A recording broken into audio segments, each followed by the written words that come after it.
What's up, ninjas, and welcome to a brand new tutorial. My name is SenWorld. As always, today we're going to be learning how to make the Strangest Things lead in Spire.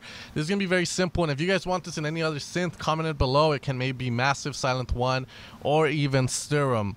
Now, I decided to make this lead because I thought it was a neat sound, and I saw that a lot of people have taken a liking to it, and I like that because I was a huge fan of 80s horror movies just because of the soundtracks that they had when I was a little kid, so it was destined for me to learn how to make those type of sounds. So we're going to be utilizing the ARP section in Spire just because I have a feeling that since they used the Juno to make that lead, the Juno has pretty much a really nice ARP section, which again, guys, in ARP there, you would play notes and it would just play it back to you.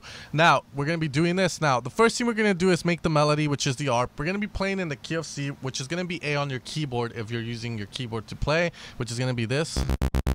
Now, the next thing is the time needs to be in 3/32. It has sort of like a swing to it. It's not like da da da da da. It's like it kind of has like a little lag to it.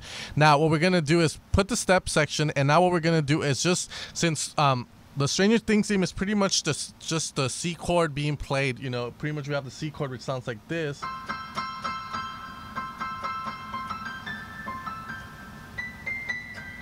You know, we have the C chord, and then we have the seventh, and then we go up. Well, and that's pretty much the melody to it. You know, so that's what we're gonna do, since I know the first one is gonna be, I believe, 4, and then we're gonna go up to, I believe, 8, and then we're gonna go up to 11, and then we're gonna go up to 12, because then we play the next octave C, and then we go back down the scale, 8, 4, and then believe. Oh yeah, I had to go back to 11, 8, and then 4. And there we have it. Now, if you guys wanted to learn how to do this and have just a keyboard laying around and just count the notes, play the C chord, which is the C, the E, the G, and then you can play the 7th as well, which is going to be the note app before the C, which is the B, and then the C. So then you count from the C, you count every note, even the black key, so 1, 2, 3, 4, that's the third note, so that's 4 up, 1, 2, 3, 4, and then you just keep going, and that's how you get this, which is. Now, we're going to click on end here, we're going to put it at 8. Pretty much all this is telling the ARP is to stop here and then repeat again. No need to go along and like try and put them all in, that's just a waste of time. The next thing we're going to do is we're going to use oscillator 1. We're going to leave it in classic mode because the Juno, I don't believe, had FM capabilities, and if it did, it wasn't like crazy like we have it today nowadays. So definitely the sound is going to be a square, which is very, very 80s remnant. So the first one is going to be a square. We're going to layer it because the sound does sound like it has a little bit of detunement to it. Now, in the synths back in the day, especially analog, you wouldn't be able to have a unison. Every analog synth that's really analog would only be able to have one unison, okay? So the way we're going to do this is we're going to pay tribute to that. We're not going to use the unison section. We're going to leave it at one voice. But oscillator 2, the way we're going to kind of get that detunement going is we're going to use another square, but that one's going to be, we're going to detune it by using the fine knob here. Okay, so the first one is a square. Again, sounds very 80s, sounds very Mario-ish if you guys want to say that. Now, in oscillator 2, we're going to use a square, but this time we're going to change the width on it by just like that. And then the fine focus a little bit up. And that's how we get that kind of detunement that back in the day analog synths had. Now, Diva by Yuki is another great alternative. Or you guys can just get the pretty much the, I like to call the Arturia collection, which has all these nice synths. As you guys can see here, we have one which is the Jupiter, and I think I fucked up. I meant to say the Jupiter was the synth that was used. It could be the Juno as well, I'm not sure on that.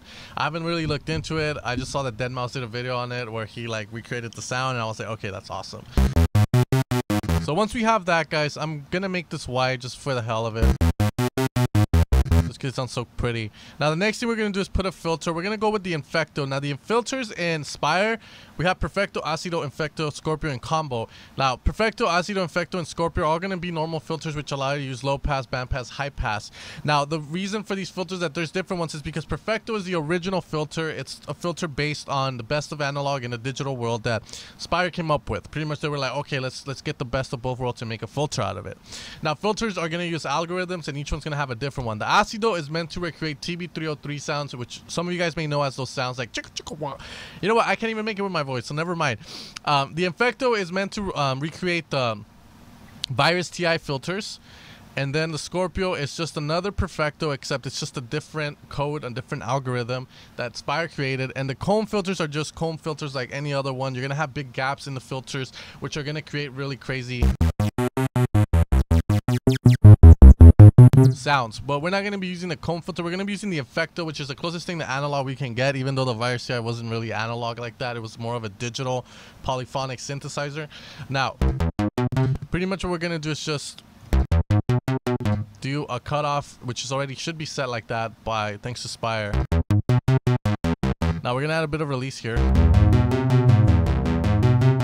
This is gonna allow us to pretty much just get a release. It's gonna tell the synth to keep the note longer.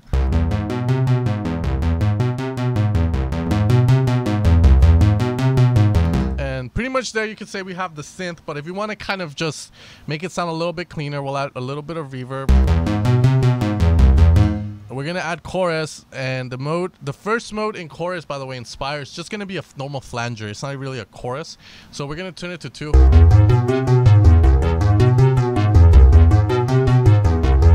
And there we have that.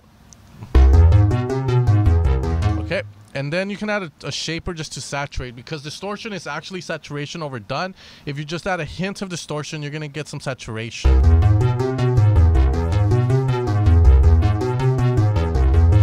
And then if we want to clean this up, we can use a bell EQ.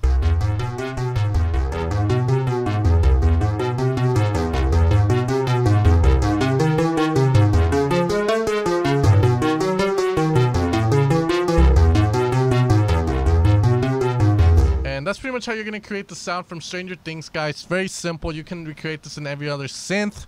I like to use Spire just because I haven't given it that much love. But anyways, guys, thanks for tuning in. Hopefully this video helps you out. Hopefully it inspires you to make more type of analogish sounds. Just quick tips in this video that I told you guys that I haven't made in any other video. Is the trick of Oscillator 2 using the fine to detune instead of the unison mode with 8 voices and then detuning. This is just going to pay homage to, again, kind of getting that analog feel for it. Effecto filter was used instead of the Perfecto just because the Effecto is the Virus TI.